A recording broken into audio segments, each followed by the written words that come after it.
ऐन सणासुदीच्या तोंडावर साखरेचे भाव कुठेतरी वाढल्यामुळे गृहिणींचा बजेट हा कोलमडलेला आहे।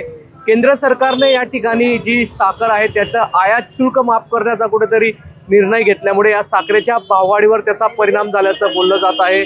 या संदर्भातली बातचीत करण्यासाठी आमच्यासोबत काही गृहिणी आहे, नेमकं त्यांना या बाबतीत काय वाटतं आपण ते जाणून घेऊयात। ताई, काय सांगणार, या ठिकाणी साखरेचे भाव कुठेतरी वाढलेले, गृहिणींचा बजेट हा कोलमडलेला दिसतोय, काय सांगा? 70 रुपये किलो साखर झाली, कमी व्हायला पाहिजे साखर। साखरेचा भाव कमी 75 झाला पाहिजे। एकाच दिवसामध्ये भाव एवढे 2-3 दिवसात 2 दिवसात भाव वाढले। ताई, सणासुदीच्या तोंडावर साखरचे भाव सण वाढले झाले असं नाही येत आहे ना दादा, आणि सणाच्या टायमाला साखरेचा भाव वाढवलाय। ते ताटातला गोडवा कमी झालाय का साखर वाढल्यामुळे? कमी झाला ना दादा, मग साखर पाठोपाठ डाळींचे देखील भाव वाढलेले आहेत, हो काय सांगाल? कमी व्हायला पाहिजे ना दादा।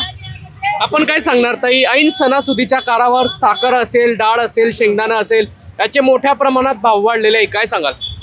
आता असं झालेलं आहे, घर चालवणं पण थोडंसं मुश्किल होऊन गेलेलं आहे। एवढे भाव वाढून गेलेले आहे की बायांना कसं संसार चालवायचं हे पण बायांना थोडंसं टेन्शनच आलंय ना। खूप भाव वाढलेले, सण आले काय आलं तर असं उत्साहच वाटणार नाही ना, पण त्या गोष्टीचा सगळ्या गोष्टी मागून गेलेल्या आहे। म्हटलं जात आहे की साखर ही 100 पार जाणार आहे, होईलच ते, कारण की एवढे भाव वाढून गेलेले आहे तर 20 रुपये तर कमी, फक्त 100 वर जायला महागाईची झड पोचते का आपल्याला? हो, साखर पाठोपाठ डाळ असेल, शेंगदाणा असेल, सगळ्याच गोष्टीचे तांदूळ भाव वाढले, सगळ्या गोष्टीचे भाव वाढलेले आहे। थोडंसं सरकारनं थोडंसं काहीतरी विचार करावा या गोष्टीवर। खिशाला कात्री बसते का आपल्या? मग आपण काय सांगणार ताई, कुठेतरी साखर असेल, डाळ असेल, तांदूळ असेल, शेंगदाणा असेल, याचे भाव वाढलेले आहे।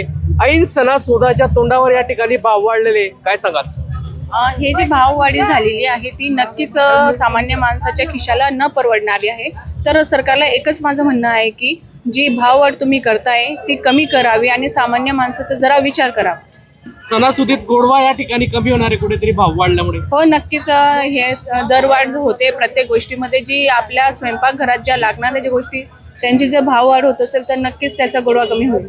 ताई, पूर्वी आपण बाजार करायच्या, बाजारामध्ये अनेक वस्तू या घ्यायच्या, मागील तुलनेमध्ये जर विचार केला तर कसा फटका बसतोय? म्हणजे आता जर बघायला गेलं तर गेल्या 4-5 महिन्यात साखरेचे दर 40 ते 45 होते, तर अचानक इतका भाववाढ झाल्यामुळे तर सामान्य माणसाला न परवडणार आहे। आपण काय सांगणार, या ठिकाणी कुठेतरी साखरेचे भाव वाढलेले, मोठ्या प्रमाणात साखर असेल, डाळ असेल, तांदूळ असेल, याचे भाव वाढले, काय सांगाल? काय अडचण येते? अडचण काय तिथे दादा, इथलं महागाई जर झाली तर गरीब लोक काय घेतील काय खातील? शेतामध्ये जाणारे लोक ते काय खाणार? रोज जर 200 रुपये रोज कमवणार तर घरात काय आणून खाणार आम्ही? तेच आम्हाला हे वाटते। मजुरी काहीच वाढत देत नाही, 200 रुपये रोजवर काय परवडणार आमच्याला? नक्कीच या ठिकाणी 10 लाख कच्ची साखर आयात शुल्क या ठिकाणी केंद्र सरकारने जो निर्णय साखरेचा घेतला आहे त्यामुळेच या ठिकाणी भाववाढ बोलली जात आहे। कुठेतरी या साखरेचे, डाळीचे, त्याचप्रमाणे तांदळाचे भाव वाढल्यामुळे सर्वसामान्य गृहिणींचा या ठिकाणी बजेट कोलमडलेला आहे। कुठेतरी ही भाववाढ कमी झाली पाहिजे अशीच मागणी या ठिकाणी गृहिणींतर्फे करण्यात येत आहे। नेमकं या संदर्भात शासन काय निर्णय घेतं हे पाहणं महत्त्वाचं ठरणार आहे।